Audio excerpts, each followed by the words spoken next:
What's going on, everyone? Time to review another PC case, this time the Deepcool Baron Case Liquid. This has a 120mm integrated AIO, also a built-in flow meter up front, RGB everything, and some really cool features that, I don't know, maybe you just find quirky. I think that they're pretty cool. I think it's a derivation from the typical mid-ATX chassis. This is technically a micro-ATX chassis, even though it looks a bit bigger than that, because it's kind of built around a micro-ATX motherboard, and you'll see that shortly. But I want you to keep the price in mind. This comes in at about 120 to 130 US dollars, so convert that however you need in your country.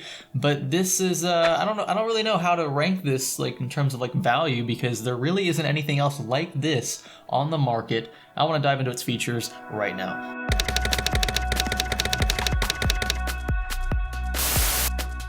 So every time I attempt to group this case into a certain chassis category, I have to rethink my decision, mainly because there is, like I said, no other case like this on the market, so I really don't have a benchmark or a standard with which to compare.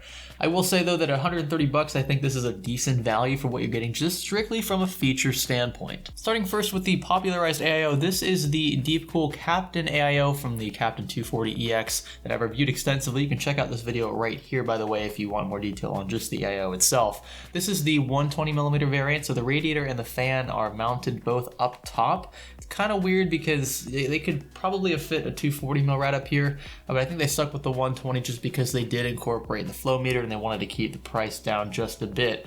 Now the fan mounted to the radiator is actually an Rgb Capable Fan, and that in tandem with the AIO and the flow meter LEDs, along with also the LEDs up front that illuminate the GamerStorm logo and kind of give the front panel sort of like back glow, are all controlled via these 3 buttons integrated into the chassis, which will allow you to turn on or off the LEDs. You can also change the mode and the colors of the LEDs. Apart from that, the only other cooling source you'll find in the case is a single 120mm fan. It's very cheap, it's pretty loud. It's actually possible to power it via Molex directly, so you know that it's just one of those run-of-the-mill base model fans. If you can, I recommend you throw it away and replace it with something much quieter. I've used it in this build just to prove a point. It is pretty loud, you can probably still hear that. I do have 2 other fans that I threw into the case down below, because one fan at the back and then another fan rad combo up top isn't going to cut it, especially for the graphics card. You won't have any fans up front out of the box. Like I said, those are the only 2 you get. So you're not really going to have much of a source of air intake. You're just going to have 2 exhaust fans at the rear, so I don't really agree with that config out of the box. I think that people should have an extra fan, at least one more fan up front. If you can't fit the fan up front, then maybe you should have some sort of dust filter or something at the rear so you can at least give your case a bit of fresh air. Otherwise, you're just creating yourself a negative air pressure system in the center of the case, and that's no good for the graphics card because then it will starve for air. Now back to what I said about this technically being a micro ATX chassis. Like when you look at this thing, I'm sitting right beside it, it's pretty big. It's not as small as most micro ATX cases out there. I would say this follows a mid ATX, like a mid-tower form factor, but it does benefit those who decide to use micro ATX motherboards, because then you'll have space down below for the conventional power supply layout where your basement essentially would be. But in this case, because I've used a full-on ATX motherboard, the X99 Taichi from ASRock, I have no choice but to place the power supply up front. That's right behind the flow meter panel. If you remove this handle here, you actually have access to 4 mounting points, conventional power supply mounting points that will allow your PSU to hang from the top of the chassis, which is really weird. That means your cables are just kind of hanging below that, behind this little flow meter bracket, but it's actually, I don't know, it's just like a regular old basement, except everything's kind of turned 90 degrees upwards and shoved to the front of the case. Otherwise, I mean, what else would you use this for? Maybe optical drive layouts if you had that option. You don't though in this case, so Deepcool's decided to use it instead as a makeshift vertical basement. Pretty cool though. I guess it doesn't make it a basement anymore though, does it? Now if you're wondering about whether or not you can see the power supply from this side over here, right, if you were looking into the front panel, if you will, you can. You can see the power supply hanging down. Kind of just shift this around here. I don't know if you can see it in the camera very well. And I will say that it's not too bad. I mean, even if you look at it from the front with this little front panel here removed, you can tell that a power supply is there, but the power supply itself takes up about half of the total height of the case. So, it just looks like a box is there. It looks like it's being taken up by something at least. And the cables that are hanging from the power supply don't look too bad, even from that side. Just because there are so many of them, you just kind of stuff any of the extra, cable lengths back there. and it looks pretty clean. Also, you have the AIO running there because the loop has to connect to the flow meter somehow. So there are 2 other tubes that run to this flow meter, and those are also visible from the back. But I will say, if you just look at it, head on from the left side, it's all going to be invisible, and I'm okay with that. Now, speaking of which, if you were wondering whether or not you could mount fans up front, there is an option to do so. I will say, however, that if you want to mount a power supply up front, if you want to use a full-on ATX motherboard, which will give you no choice but to mount your power supply up front, then you're really only going to have access to one of the 2 fan mounting points. And even that is going to be a pretty tight fit. Actually, it looks like, yeah, you can only fit 1 fan here, and that's only if you decide to rid yourself of the hard drive cages down here. And even then, you got some parts of the, oh, that's weird, it just turned off. And even then, you got some parts of the chassis that are gonna be impeding that airflow, right? Because it's not just a very thin grill. So I don't recommend putting fans up front. It's really weird. What I do recommend doing instead is placing 2 intake fans at the base of the case. There are mounting points for 2 120mm fans. You could probably fit like a radiator down there if you want to get really weird with it and mount some kind of like graphics card rad down there. But having 2 fans at the base of the case, I would say, is essential because it pulls in fresh air not only for the graphics card but also for your motherboard, for the VRMs. You don't really need it for the CPU because that's all a closed system. But for just in cooling, the parts of your PC that normally aren't active cooled, it's nice to have a couple intake fans at the base. I just wish the Deepcool had included them out of the box. By the way, super easy to remove the front panel and also reinsert it. It's a piece of cake. That's how all front panels should be. Now, I like that there isn't any dead space in the case, especially when you fill it out with a very beefy graphics card. You get a full-on ATX motherboard in there. There's no empty space, unutilized space inside the case. It's really cool, but a downside to this being so compact is that if you want to use an especially wide ATX motherboard, you're going to limit yourself in terms of cable management, because the cable management grooves, these rubber grommets that are white on the white chassis and black on the black one, are actually covered by a full ATX motherboard, which is a shame. It means you'll have to kind of route things around a few of the grills, little slits in the chassis that aren't a part of the rubber grommet system. It's not orthodox. It doesn't look as pretty. And I assume that most boards will cover these up. I just wish the Deepcool had made the case a bit longer so that we could actually utilize those rubber grommets. A few more things I want to talk about and bring up with this case. You'll find with the front I/O just 2 USB 3.0 ports, no 2.0 ports or Type-C, so I'm going to dock it for that.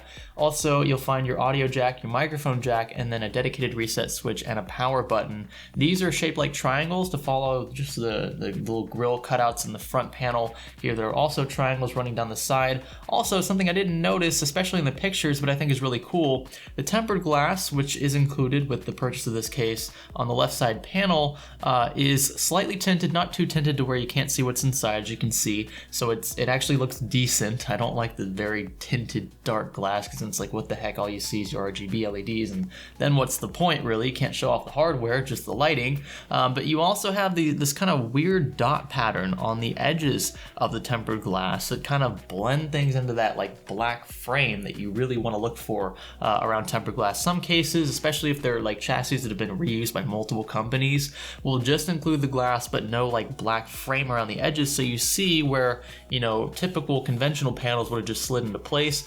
Looks a bit messy. Here Deepcool decided to fade it with a bunch of circles. In terms of drive support, you'll find a single 2.5-inch tray up front, actually above the flow meter. The drive, if you decide to put one there, will actually kind of sink into the flow meter a bit, the hub there. So it's a little weird looking, but at the same time I'm okay with it because it doesn't look like anything else on the market. There's also a second SSD tray around the back against the motherboard tray, and there are also 2 dedicated hard drive 3.5-inch trays below the power supply up front. Now, in terms of branding, this case is very subtle. In fact, there are only 2 locations where you'll even notice the logo. There's a third at the rear, but who's looking back there? The first is just above this flow meter. It's RGB illuminated, and the second one is spelled out up front. It too is RGB illuminated.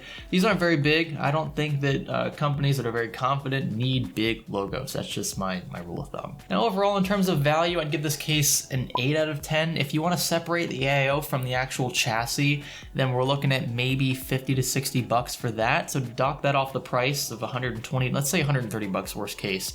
So 130 bucks minus 60 bucks, right? We're left with $70. That's a $70 tempered glass chassis with RGB integration, which is it's a pretty good bargain. Now, and it will support up to ATX motherboards, not eATX, just because it's not a very deep frame in that sense. It's not very wide either, but for the features that you're getting inside, for the CPU cooling capacity that you also have that's already pre-installed, ready to go out of the box, I'd say this is a pretty darn good value at 130 bucks. There are, however, two things I would change about this chassis at its current price point. I'm telling you these things because you need to know as a consumer what you're going to get yourself into if you decide to buy this chassis. Also, who knows, Deepcool might actually take these critiques to heart and end up implementing these changes in future revisions. So here goes. First off, I would change that fan at the rear. It's total trash. If it's Molex powered, get rid of it. It shouldn't belong in a $130 enclosure, especially. But I would completely just X that thing out. I wouldn't even put a fan at the rear, to be honest. I would just put two decent fans, sorry, that's my phone. I would put two decent fans at the base of the case and give the case just a fresh supply of air from the bottom. There is a dust filter down here, so don't worry about dust buildup.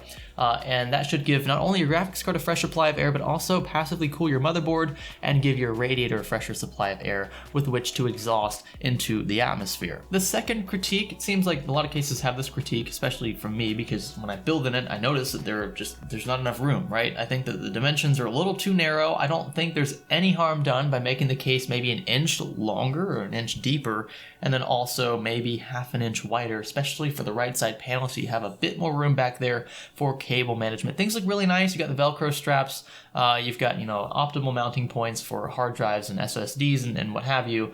And you do have plenty of space at the front, I guess that front basement of sorts, to stuff any extra PSU cables. But making the chassis just a bit bigger by volume overall would really lessen the burden on the builder. It's just a new experience and it takes some time getting used to. In fact, it took me about 30 minutes to figure out how to even install the power supply up front. Thank God for the manual. Probably the first time I've ever used a case manual ever, because I didn't know exactly how to mount the power supply up front. I'd never done anything like that before, but it worked out. If you follow directions, I recommend you look at the manual at least once.